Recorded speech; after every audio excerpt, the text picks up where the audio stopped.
What's going on, guys? Welcome back to the channel and to another video. Today I'm going to be talking about lithium ion batteries. Recently I got myself an Antigravity lithium ion battery model ATX30, and today I'm going to be installing that with you guys.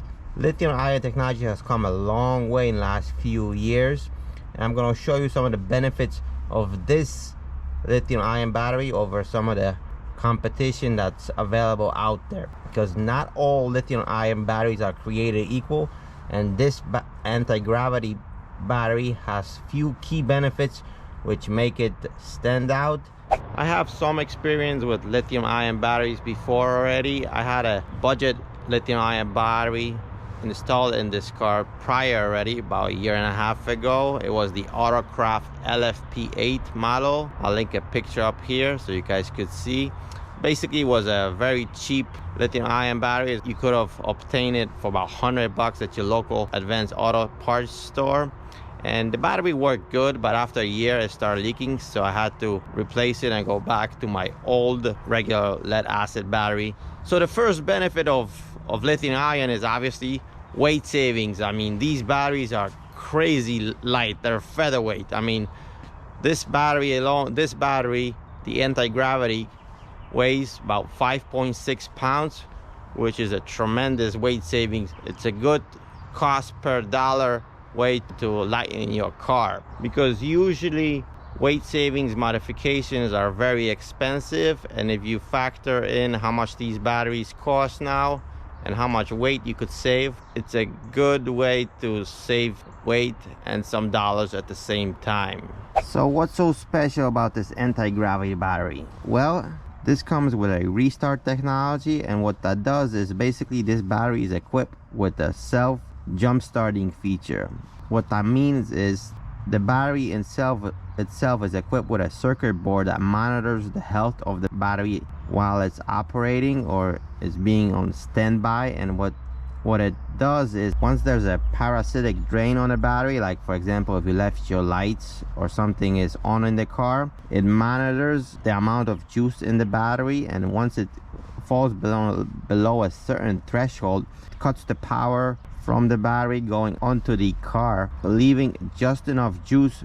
When you come back, it has this button right here. All you do is press, the battery activates itself, and you could go ahead and restart your car without any problems. Now that is a cool feature. I mean, there's nothing worse than being stuck in the middle of nowhere and you have no jumping cables for that matter. This will enable you to basically avoid those type of situation, because like I mentioned, all you do is press this button and the battery will still have enough juice to start your car. Second benefit of this BMS battery management system technology is not so obvious, but it's very important, if not more important than the first benefit. That is, this will prevent you from, like I mentioned, from excessively draining the battery to a point where it's basically at no juice at all. Whether it would be lead acid or lithium ion, anytime you drain a battery below 6 volts, it actually causes permanent damage to the battery itself, which is not so obvious at first, but what that does is basically it shortens the lifespan of that particular battery. So with this technology, this will prevent you from draining your battery below 6 volts for that matter, and ensuring that the battery will last you a long time and protecting your investment. I went with the ATX30 model for my application. Reason being is it has plenty of power. Crank up the M3 has 880 cranking amps, which is plenty. My prior battery had only 500 and it was doing fine. Many people also run the ATX20 model, which is a bit cheaper than this model on the M3. But reason I went with the ATX30 is because if you run the ATX20 and you let it sit for more than 2 weeks, the battery goes into a sleep mode, which is okay. All you do is press the restart button and it will come back to life. The ATX30 has a little bit extra juice, so that will prevent it from going to sleep if you have it sit for more than 2 weeks or so. So that's why I went with this model.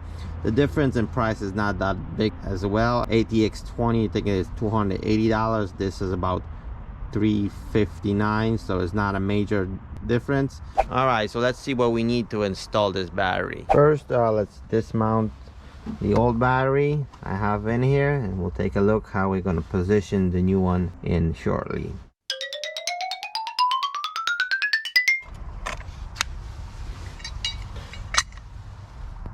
This old battery with the bracket weighed in about 38 pounds. Again, this is not my original battery. It's a bit lighter than factory, so I already had some weight saving with this one, but the new one weighs about 5.6 pounds and this weighs 38, so that's about 32 pounds in weight savings. We're not going to be using the bracket as well, so that's weight removed off the car as well. That's not too bad if you ask me. Saving 32 pounds off the rear of your car, pretty sweet. Nice thing about the anti-gravity batteries is that they have 4 ports, 2 positive and 2 negative, so that enables you to mount this battery in several different types of way. I'm gonna be using this bracket, which I purchased, I believe, on Amazon. We'll link it down below, and these J hooks, and you also need the battery terminals in order to adapt it to your factory clamps. Now, what's important with this battery when you're designing or thinking about building your bracket, this one will work well with this. Reason being is because when you mount it on the battery like so, it creates this bridge. See, most tie downs, when you tie the battery down, they just go lay flat across the battery.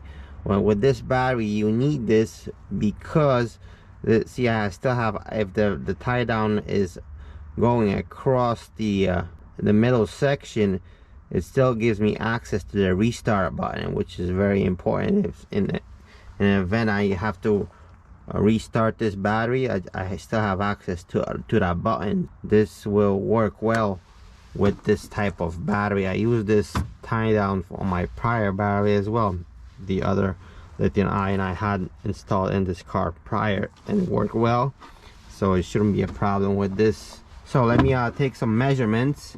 I'm not sure if I'm gonna have to re-drill some holes to hook these tie downs, and we'll take it from there. See, the prior battery, like I mentioned, spilled on me, and because of the spillage, the finish of the battery tray kind of came off. Now I did some preliminary measuring, and as you see, I drew a line here. This is where I'm gonna place the battery against this wall here. So I'm gonna put a bump stop or a stopper there against that line. Now the anti-gravity battery came with this type of plastic stopper. I'm thinking reusing this. What I'm gonna do is I'm gonna drill 2 holes right here, and I could slide it in. I'm gonna basically drill them a little bit smaller than these here, that way they could fit snugly and are secured in place. That will create a nice bump from battery moving this way. And aside from that, I already had holes pre-drilled from my prior battery. These holes right here for the J hooks. So what that does is basically slide it in like that, turning around, and you have your J hook, see, poking, catching on the other hole, and this way I could basically bolt the battery right down to the tray. There we have it. Nice bump stop, perfectly nice and snugly. So let's test it with the battery. Oh, beautiful. Oh man, this is nice. It provides a nice bump stop. Battery won't move side to side, and the tie dowel will grab it from the top. This is going nowhere. These J hooks have to be cut in length, because if I leave them like that, I won't be able to put the tray over because they're kind of tall. So I have to trim them down. There we have it, ladies and gentlemen. I have it all installed, nicely secured. Very stout looking setup. As you see right here, I still have access to the jump start button or the restart button, which is very important. It's mounted very securely, so it's not moving anywhere.